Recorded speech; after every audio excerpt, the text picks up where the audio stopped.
Cyber, Dr Joseph Ikhalia.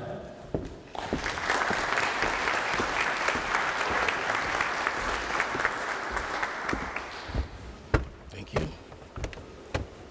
I nearly got your name right. Yeah, you got it. If you want it. Yeah. He was asking me, did I get your name right? Of course he did. You're welcome to CyberEye 2021. And a lot of things are happening. We've been seeing a lot of talks on ransomware, a topic which I am very, very interested in because I've done a lot of research at Riela Cyber regards to ransomware. Just a quick introduction. At Riela Cyber, we take threat investigations through a proactive approach by analyzing threats from networks, endpoints, and doing a lot of vulnerability assessments. So we take a holistic approach at Riela Cyber in handling issues like ransomware, and we're going to see some of those examples. Today, I'm going to be looking at how a ransomware called Boxroad can make its way to your organization's network. Now, just for clarity, Boxroad was created for fun, for demonstration. It's a real ransomware. I coded the ransomware in about 2 days just because of this presentation. And it's a cross-platform ransomware in Java. But before we get down into Boxroad, we're going to go through the traditional system, how business email compromise can take over an organization, how it can render an organization helpless. So the structure of this presentation will follow this manner. First, we're going to talk about the usual stuff, the stuff that everyone knows about, the business email compromise. Then we're going to look at BEC, or sometimes some people call it the vendor email compromise, VEC. We're going to see how it's an attack vector. You know, what are the social engineering techniques used by business email compromise? And then we're going to do a demo. When I said a demo, a lot of people were shocked yesterday, you know, because a lot of things could go wrong with a demo. Hopefully, we break the jinx today. Then we're going to look at something called investigating ransomware. Now, I want us to be really attentive at this point, especially during the investigation talk. You know, when we talk about cyber attacks, everyone knows by now that we are all going to get attacked at some point. But how ready are you for a thorough, conclusive investigation? Yes, we understand the threats. We know that there is a problem. But are we ready to find the facts? When Facebook and Google got hacked in 2013 through business email compromise, for 2 straight years, the company with a pseudonym called Quanta Computer was invoicing Facebook on behalf of a legitimate supplier for over 2 years. A total sum of 100 million was taken from the account of Facebook and Google combined. In 2019, the hacker was convicted in the US court. But that's not the real story. You know, what are organizations doing in terms of finding the fact? You read a lot of news articles, you read a lot of summaries, you know, most times they're written by, you know, marketing professionals, which is fine, but it doesn't tell us the full picture. Why is business email compromise a juicy vector for ransomware? So everyone knows the normal process, and maybe some of us have heard about the adventures of the Nigerian prince. You know, in the 90s and the early 2000s, you get an email from a stranger telling you that your supplier just changed their bank account, and you want payments to be sent to the new bank account in Cyprus. And, you know, the trust factor is there. Okay, it looks like it's a legitimate email. And then most times, a lot of people fall for that kind of attack. But nowadays, the bad guys are more smarter. They are not sending emails as strangers anymore. They are taking over the psychological effects in organizations. You know, when your CEO sends you a message, an email, for example, concerning a business deal regarding the purchase of a new company in Spain or in France, and says you have to honor this payment immediately, the guys have negotiated successfully, and you know the whole story. You've been part of the board meetings, there's a paper trail, and all he wants you to do, because it's on holiday, is to sign, authorize payments, a bank transfer. And this is a real story. I'm not making this up, So you're going to do it because he's your CEO, he's your boss, Although, to give a lot of companies credit, there are a lot of checks and controls in place, suitable checks and controls that are quite substantial, like the 4I principle, the new policies and procedures updated to ensure that before large sums of transactions are leaving the company's account, there is proper controls in place. Well, however, 71% of organizations, they experienced this business email compromise in the last year. And that tells you people are still falling for it.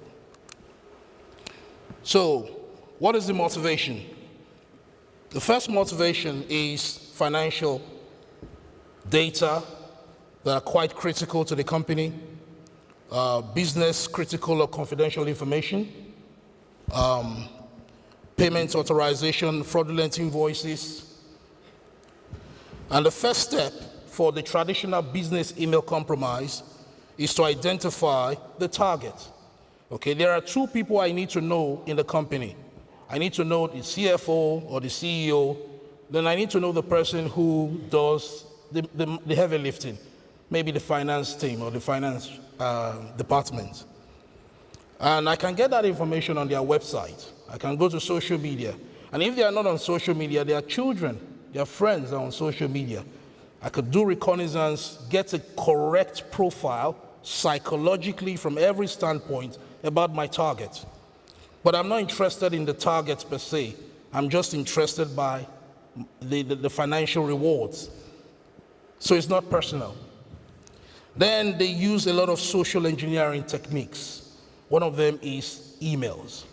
Now, some companies are going to tell you, or you're going to read about it, that if you want to detect fraudulent emails, all you need to do is check the spelling grammar of the attacker, look at the aesthetics, check the domain.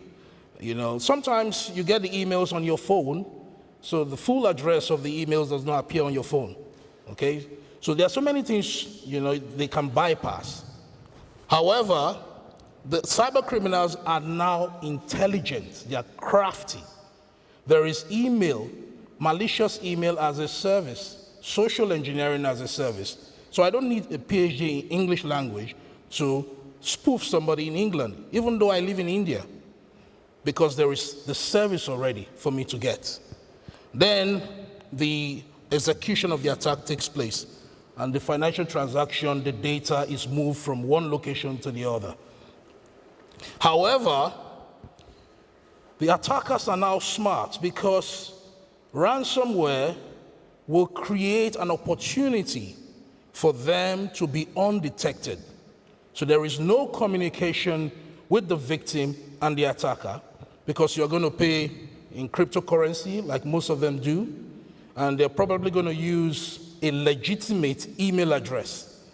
So if your email address domain for your organization has all the security in place, like you have protected against authentication, against spoofing, you have your SPF records, your DMARC records correct, someone in the organization is still using a weak password, right? Someone in the organization is still arguing whether 8 characters or 12 characters is the right way to go. So it's going to be easy to brute force or, do a dictionary attack on a user. Someone in the organization is still sharing passwords across platforms, from Facebook to the organization, to their bank accounts, or anywhere. So there are passwords and data online. So that is why BEC, business email compromise, is juicy for ransomware. because there is already trust established, and we are going to see that shortly. So shockingly, 1 out of 4 organizations say they've experienced malware delivered via email. When I did my PhD research in this area, I was looking at malware delivered through Facebook, through social media. But organizations are finding out that these companies, most of these companies, are not as secure as they should be. Now, how does this work? The first thing, like I did, was to prepare the ransomware. I use Java because everything runs on Java. Your phone runs on Java. Some of your microwaves at home runs on Java. Java has about 3 billion devices, you know. So I wrote the ransomware, and it's quite shocking, you're going to see, because I would expect if you write a program that says, look for sensitive documents, look for these specific directories, why should a program do that? I would expect an antivirus software to raise a flag, to tell me at least it's suspicious. I don't know what it is, I've decompiled it, but it's suspicious, okay? Have an extra look, have a second eye, second opinion on it. But that's not the case with Boxroad. So then somebody needs to send the malicious email containing the ransomware. And now the ransomware, which is Boxroad, I'm going to talk about now, was attached to the email, okay? It's a JavaScript file attached to the email, not a link redirecting you to a third-party website, because that's what a criminal can do, a cyber criminal. You could see that the organization have a lot of control. Sometimes these things are advertised on the website. We have Sophos, we have these, we have different brands, you know, Microsoft, Bitdefender, everything. So it's on the website. So I know that definitely there is very little chance of my ransomware succeeding. So let me host my ransomware in somewhere like Dropbox or a cloud service. But that's not the case. That's not what I did here. And then when the user, the suspecting victim, clicks the payload, immediately those sensitive documents, those file extensions specified in the program becomes encrypted.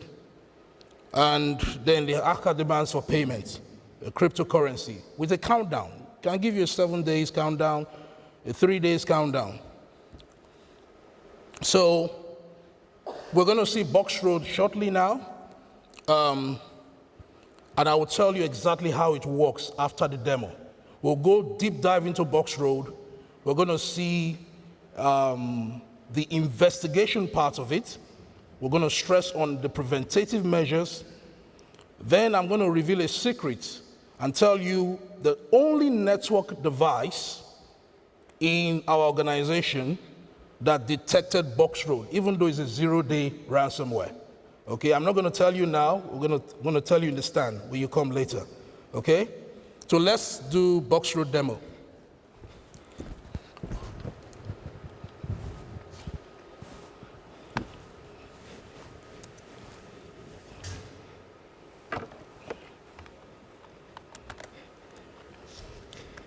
So like I said, this is nothing personal. I'm not trying to bring down a product or a service. It's just for knowledge and awareness.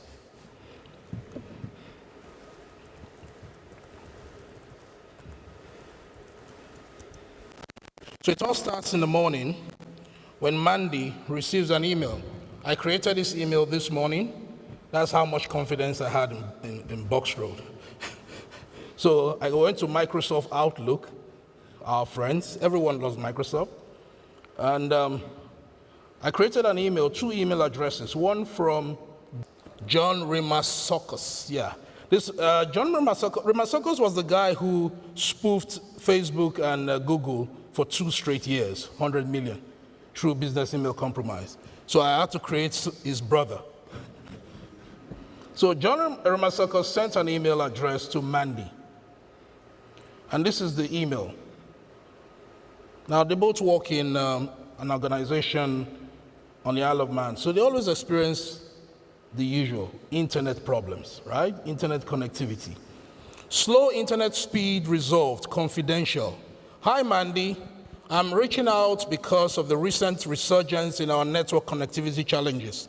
As you know, we recently upgraded our routers to resolve these issues, but senior management, especially Peter, is gutted with the network performance.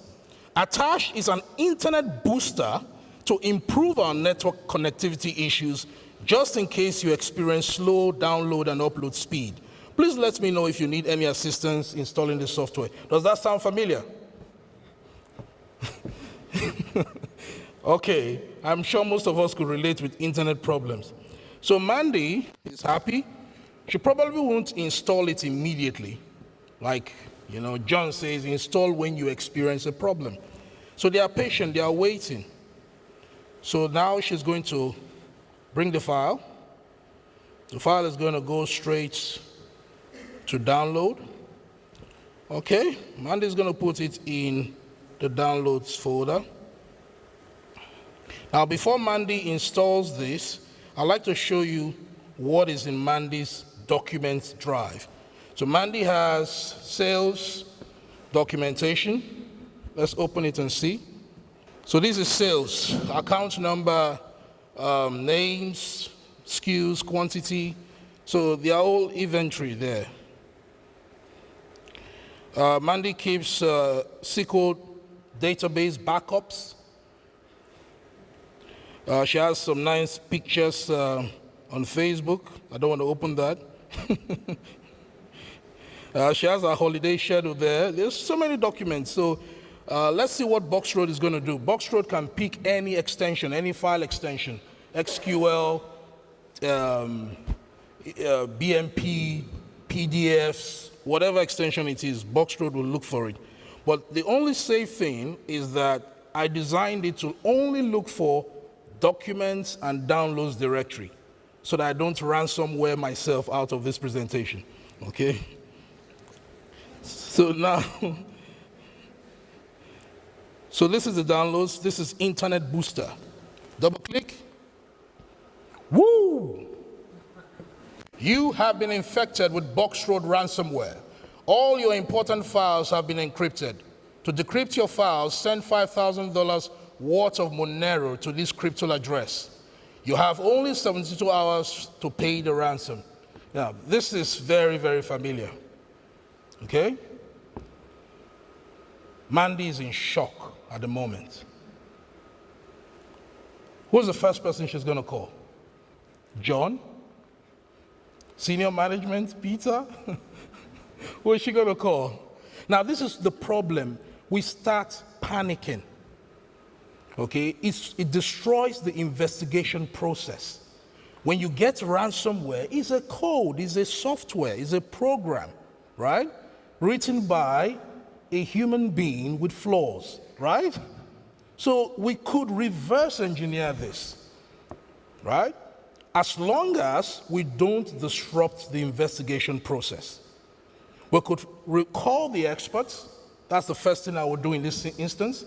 You have to call the experts, guys who are good in reverse engineering, in digital forensics, and have a meeting with them. But that is after you've isolated Mandy's computer from the network. It has to go from the network. Don't delete the evidence. Tell Mandy in your organization, don't delete the evidence. Don't destroy the computer. It's just a code. Now, there is a process running. On this laptop, I have ESET, I have Bitdefender, I have all the software. And now, before I did this, let me show you what I did. This is what the hacker would do. He goes to VirusTotal. It's a very great software. Some of us are familiar with it. He tries to upload the malicious ransomware. It's in my downloads folder. So he tries to upload Internet Booster. This is a typical activity most security-aware people are going to do. And 64 or 67 antivirus is going to scan Boxroad. Now, this is a live scan, right? It's on the internet. It's scanning and scanning. Internet Booster, they found nothing. At least give me suspicion. Tell me something. I know it's a 0 day, but tell me something. Give me a clue. It's a .jar file. I did not obfuscate the code, right? There is no obfuscation going on there, right? It's clean. You can analyze it. You could see the methods, the classes, everything written is bare. There's no password. It's .jar. Okay? Now it's going to scan, and I know the result. It's going to tell you we found nothing. We'll come back to it. Come back to the results. It's all green. So, can we see what's happening here in the downloads folder? What's there? Can you see it? All box road files. Everything is encrypted. Go to documents folder we saw earlier on. Including your zip file has been encrypted. Box row. Now, if I go to my, let's look at this picture on Facebook. If I try to remove the box road extension, most average users are going to do this to see if that's the problem. Okay? Yes, I want to change it. So I'm back. It looks like I'm back, right? So let me open it.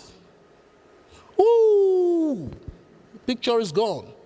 So let's go back to this network vulnerability here and try to do the same thing.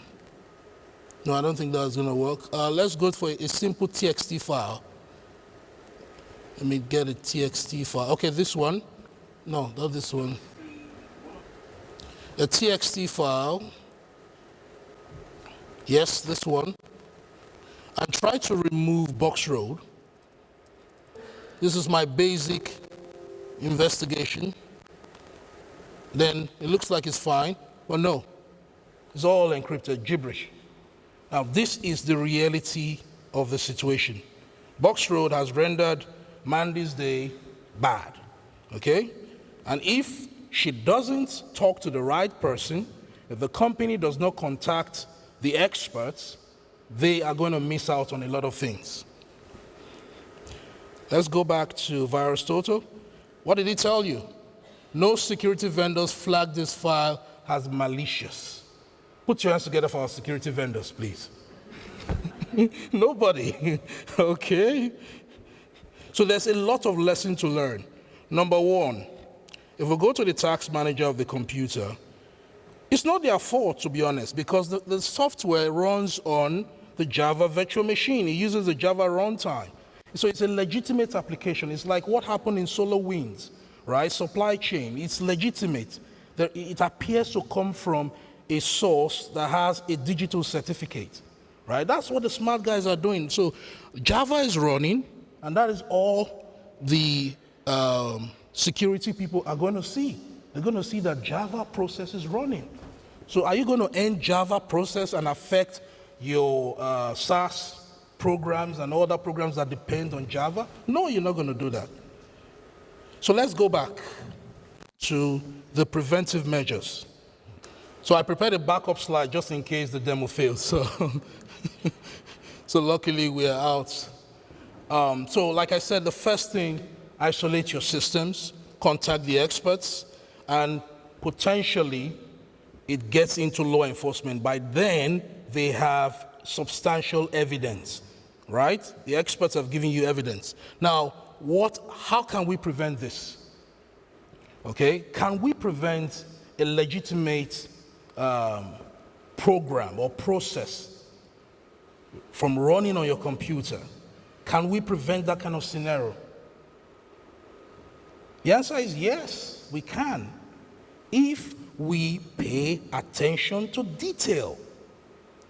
Everyone is good at blocking things from coming into the organization, but most people are not good at filtering things that are leaving the organization. Boxroad is talking to a server, right? A MySQL server, right? So what port is that server communicating with? What port number? And why is it allowed on the endpoint? What we see here today is going to help us rethink our endpoint protection strategy. So it's not just vulnerability management, which is fantastic. It's good to have it. But like you see, my laptop has no vulnerabilities. Okay? It has everything. That's true endpoint security. Email security measures. And one of the secrets I'm going to tell you when you come to the stand is lies in email security measures. The only thing that could detect box road. Okay? I'll reveal the secret later. Endpoint security measures is fine. Okay? It's good to have. Network security measures, awesome. But what happens if Mandy leaves the network? What happens if it doesn't come through the email server of the organization? If it comes through one of those one-time password shared server? And I cannot stress this enough. Organizational culture is beyond security awareness training. Because to be honest with you, some of these trainings are not effective. Have you ever seen some of these simulations done in organizations, phishing simulations? It's abysmal. It's funny, it's a joke. There is no context whatsoever. We need a new culture. 5 p.m. in the evening, I know everyone is rushing, wants to go home. That is when the bad guys will strike. They need context. They know somebody's in haste. They know that they are expecting an email from a client, and somehow the email came, and then your email protection system blocks that email because it's malicious. And the cyber guys are telling you, give us extra hours to investigate this. Say, no, I need to attend to this. I trust this. On what basis? So everything forms the culture. We have to rethink our culture. Ladies and gentlemen, so if there are questions, I'll be more than happy to answer the questions.